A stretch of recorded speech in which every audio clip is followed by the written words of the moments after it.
Hello, and I want to welcome y'all back again to another episode of Horses and Archery. And this is the bow that I was going to use for the Silver Arrow Classic this year. And it's a 48 inch, about 48 pounds to 52 pounds, depending on how far you pull it back. I generally pull it back about 20 inches. And again, it's a 48 inch bow. I pull it back to about 20. More safe to pull it back to about 18, but I pull mine back to 20. And this is what happens when you do that. When you're maxing these bows out, when you're pulling them to 20 to 21 inches, I don't know if you can see this right here. See if I can get it where the sun will hit it. Right here, you'll see these lines in it. It's kind of like, looks like a rasp had went over it, and it's real rough. That is compression cracks. Okay, the belly of this bow is about to break. It's being pulled and strained too much. You can see how far they're going in to this wood. It's strained and it's just about to break. You can still shoot it right now, and it still shoots really good.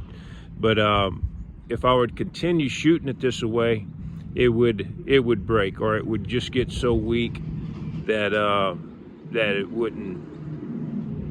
wouldn't amount to much. Wouldn't be any good. I had felt it losing its power, and started really looking close, and I seen these stress cracks start to come up. And today I'm going to show you how to fix that, so you don't have to just throw this bow away. I've been practicing with this bow a long time, and if you go back and look at my my video on perfecting your horse archery form, you know that changing your bows and changing little things just affects your shooting, and the Silver Arrow Classic is getting real close, and I don't want to change bows. So I'm gonna see if I might not be able to make this bow last for another few months, possibly another year, but we'll see.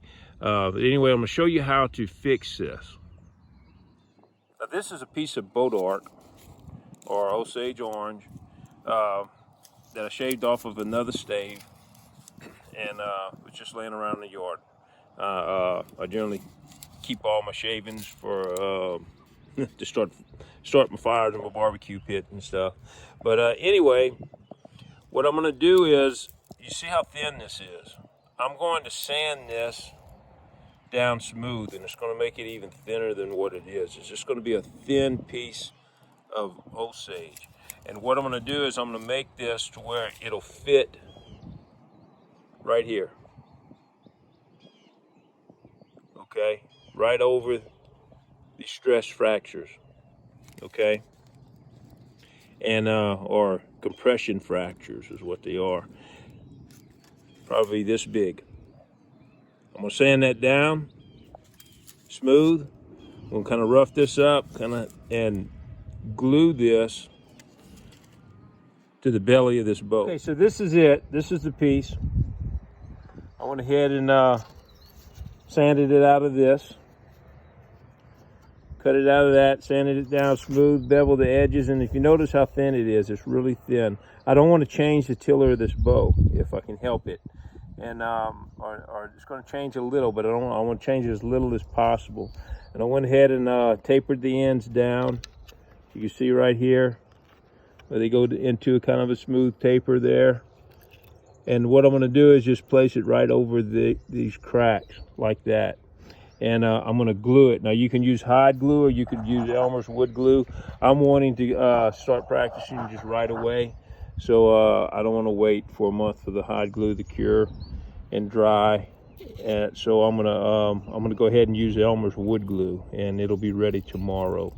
But what I'm gonna do is take this, I'm gonna glue it on here, clamp it down, let it set for about an hour or two, then I'm gonna wrap it in sinew. Okay, so this is what it looks like after I glued it on.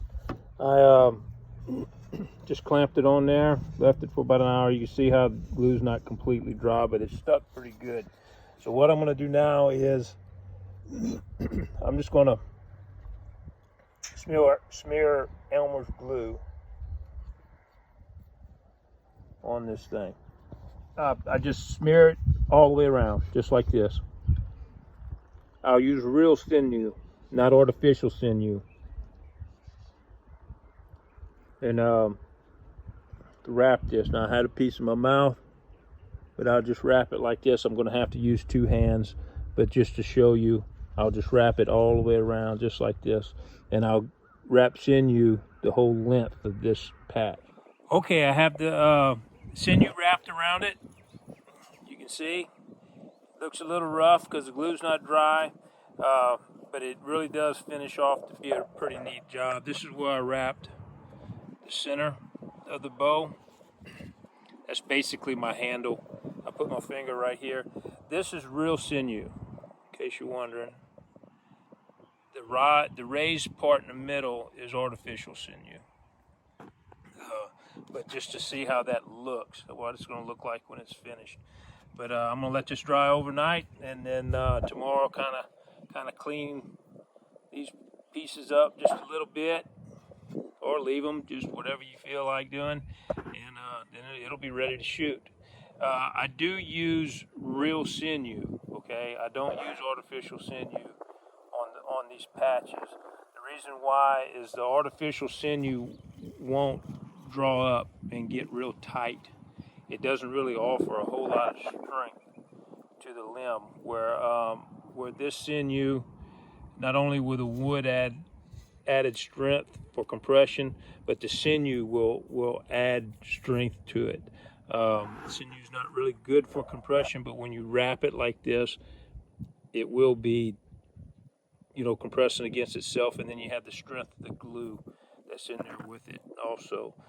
If you just use artificial sinew, you're mainly going to be relying on just the strength of the wood and the glue, because it doesn't just wrap real tight around it, and it doesn't have any it'll stretch, it doesn't have any strength to the material as far as just holding things together real well. Okay, it's been about an hour or so, and you can see where the glue is drying, and you can't hardly see the sinew. It's so thin, it's just one layer of sinew. This is several layers of sinew. That's why you can see it. It's so pronounced. This is not going to be hardly visible, because it's just one layer of sinew. What I'm going to do is I'm going to keep my eye on this patch, and if this limb starts to weaken at all, okay, what I'll do is go ahead and sand that off. I'm going to take this off, and instead of the wood, I'm going to use antler or horn or bone. And I have some horn in there that I can use real quick, but I might try antler on it just because. But anyway, if you try this and it's not holding, don't throw it away. Just take it off and try antler or horn on it, or a little piece of bone. But you still want it to be thin like this, or it'll change the tiller of the bow, and you'll wind up putting a hinge up here. Well, I hope this helped you and got some information out of it. Don't forget to like and subscribe and press your notification buttons, and I'll see you next time.